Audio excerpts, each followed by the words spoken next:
এই যে উনি বলছেন ব্রীতব্রত বন্দ্যোপাধ্যায় যে সমস্ত রাস্তা অল রোড গোস টু, ওই উনি উদাহরণ দিলেন রোমের মতো, টু ক্যামাক স্ট্রিট। সুমিত্রায় এতটা কি পার্সেন্ট কেন? দেখুন, আপনাদের মনে আছে কিনা জানি না, পাবলিক মেমোরি তো খুব শর্ট, একটু মনে করিয়ে দিই। 2025-এ এই বাংলার রংবাজ ছেনোমাস্তান, যাকে আপনারা কীসব বলেন টলেন, কি যুবরাজ টুবরাজ বলেন টলেন, আমরা অবশ্য বলি না এসব। আমরা মনে করি যে পশ্চিমবঙ্গের রাজনীতিতে এই ছেলেটি একটি রাজনৈতিক কিট, তার বেশি কিছু না।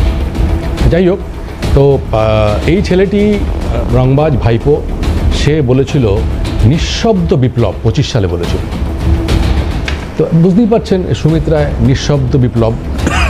এই সুমিত্রায়কে নিয়ে প্রথম যে whistle blower in Bengal politics, তার নাম হচ্ছে মাননীয় মুখ্যমন্ত্রী শুভেন্দু অধিকারী। তিনি তখন ছিলেন এলওপি। উনি প্রথম এই ভাইপোর হয়ে যে পুরো অপারেশনটা কিভাবে সুমিত্রায় চুপচাপ করে যাচ্ছে, নিঃশব্দ বিপ্লব করে যাচ্ছে, সেটা কিন্তু প্রথমে শুভেন্দু অধিকারী বলেছিলেন।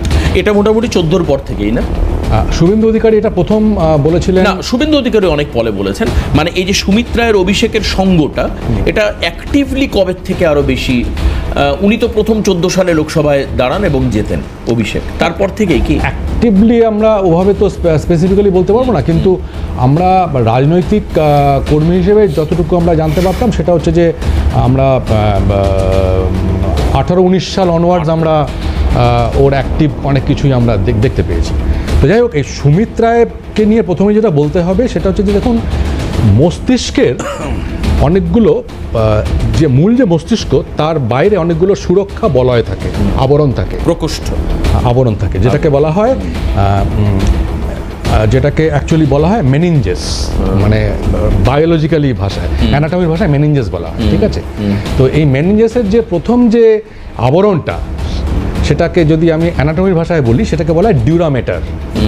তারপরে আরেকটি, তারপরে লাস্ট হচ্ছে পিয়ামেটার, যার মধ্যে মস্তিষ্কের মূল ব্যাপারটা থাকে, মানে যেটা হচ্ছে ভাইপো। আর বাইরে যে ডিউরামেটার, মেনিনজেসের প্রথম যে সবচেয়ে বড় শক্ত আবরণী, যে যাকে দিয়ে ঘিরে রেখেছে পুরো মস্তিষ্ক, যার সুরক্ষাটা ওই ডিউরামেটার করছে, সে হচ্ছে সুমিত্রায়। তো সুমিত্রায় ছিল হচ্ছে ভাইপোর সবচেয়ে বড় আবরণ, মস্তিষ্কের যে 3টে আবরণের যে, তার মধ্যে প্রথম আবরণ।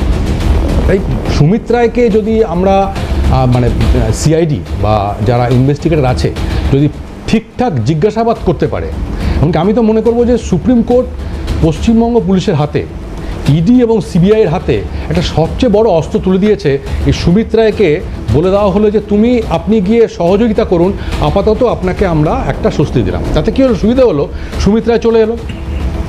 এবার সুমিত্রাকে যদি ঠিকঠাক জিজ্ঞাসাবাদ করা যায়, তাহলে এই যে তৃণমূলী জিহাদি পাথর সম্রাট টুলু, যার অ্যাকচুয়াল নাম হচ্ছে নিজামুদ্দিন, তার যে 300-400 কোটি টাকার সম্পত্তি, এটা কি করে এলো? সুমিত্রার মাধ্যমে অনেক মিসিং লিঙ্কস ইডি সিবিআই পাবে। রিক্রুটমেন্ট স্ক্যাম, এই যে 50 কোটি টাকার যে টাকা পার্থ অপার বাড়িতে পাওয়া গেল, মিসিং লিঙ্কস অনেকগুলো পাওয়া যাবে। কয়লা পাচার, গরু পাচার থেকে শুরু করে এই যে কোটি কোটি টাকা যে ভাইপো বানিয়েছে কয়েক বছরে, এই যে অনেক মিসিং লিঙ্কস তো আছে, যার জন্য হয়তো ভাইপোকে সরাসরি গিয়ে এভিডেন্সের অভাবে ধরতে পারছে না। তার মানে সুমিত্রায় যদি ব্রেক করে, সুমিত্রায়কে এভিডেন্স করে, আমি অবাক হব না যে সুমিত্রায় যদি কখন রাজসাক্ষী হয়ে যায়। সুমিত্রাকে রাজসাক্ষী করে ভাইপো অব্দি, যেটা একটু আগে ঋতব্রত বলছিল, ভেরি পার্টিনেন্ট পয়েন্ট, যে সুমিত্রাকে ভর করে আলটিমেটলি ইডি সিবিআই তদন্তকারীরা যাবে ক্যামাক স্ট্রিট পর্যন্ত। Sumitra is a massive important he can play a massive important role to catch Abhishek.